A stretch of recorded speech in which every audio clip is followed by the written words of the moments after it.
today's ride, decided to do something a little bit different. Weather was fine, so nice sunny day, although it's still February. So decided to get out and do my first adventure ride of the year. I've cycled the Flitch Way a couple of times now on gravel sportives, so I thought I'd drive out to the start, do a 33 circular mile route, cycling by roads to get to one end, then cycling down Flitch Way to get back to the beginning. Okay, so time to get going. The Flitch Way is a disused railway line that passes through 15 miles of rural Essex. For most of the way it provides a safe, traffic-free environment for walkers, cyclists and horse riders, and forms part of National Cycle Route 16.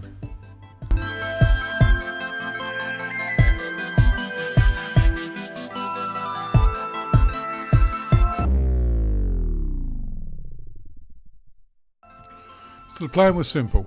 I would drive to one end of the Flitch Way in Braintree, cycle to the other end on a road route I'd found, and then ride back to the start along the Flitch Way. A nice circular ride of 33 miles, just perfect. But things didn't go exactly as planned. There's a very useful feature on my Garmin bike computer which offers to navigate to the start of an uploaded route. Not knowing where the start of this ride was, I said yes when offered the option. The total distance only increased by a mile to around 34 miles, which seemed reasonable. However, as the ride got underway, I got the feeling that things were not right. The names on the road signs and directions I was heading in made me feel like I was going the wrong way. No problem, I thought. I'll navigate to the start using the Komoot app on my phone.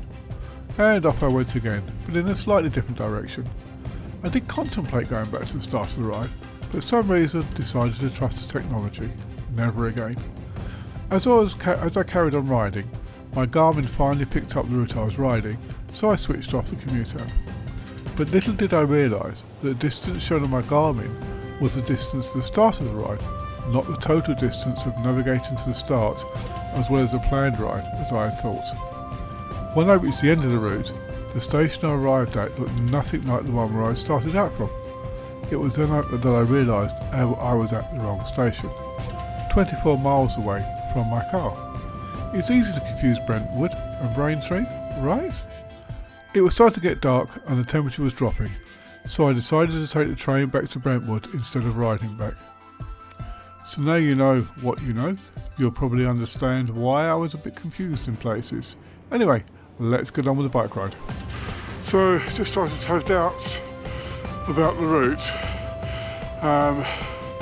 It was going in a direction I really thought was the wrong way, so I've done a different route now, going to where I know the start is. It probably was going the right way, but put a few more miles to it. But I'm not too bothered because I'm now off main road and down country lanes.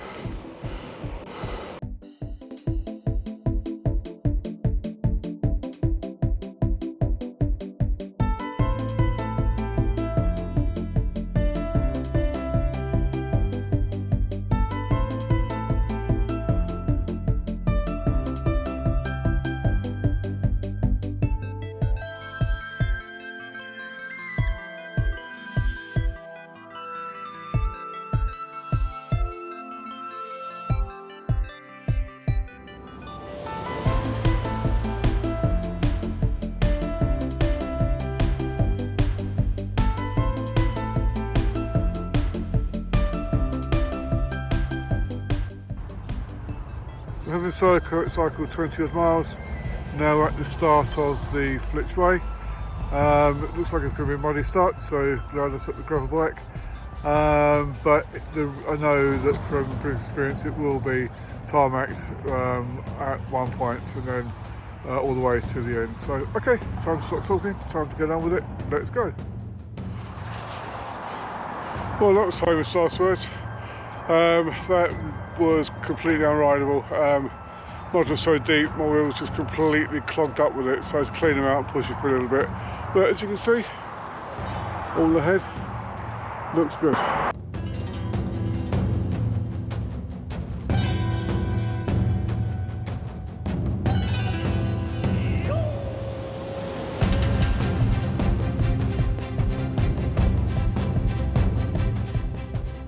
that's annoying. This is the Flitch Way, and I had aimed to start at the beginning here, but for some reason the route started me here, so I missed all of that lot. Never mind. So now I am, where is it? There. So now I'm there. So not too far to go, but I think I will do the route again, and I'll plan it myself so we do the full length of it. Okay, let's carry on. Bannister Halt was one of the old stations along the Flitch Way. It originally opened in December 1922, but then closed in 1952. It's now been rebuilt complete with a name board, seat and an information board.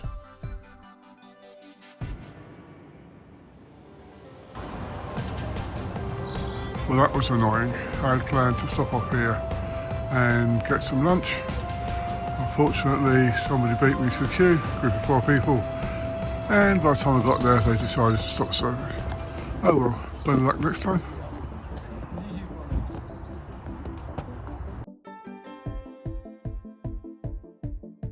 So now I'm at the end of the line, both figuratively and in reality.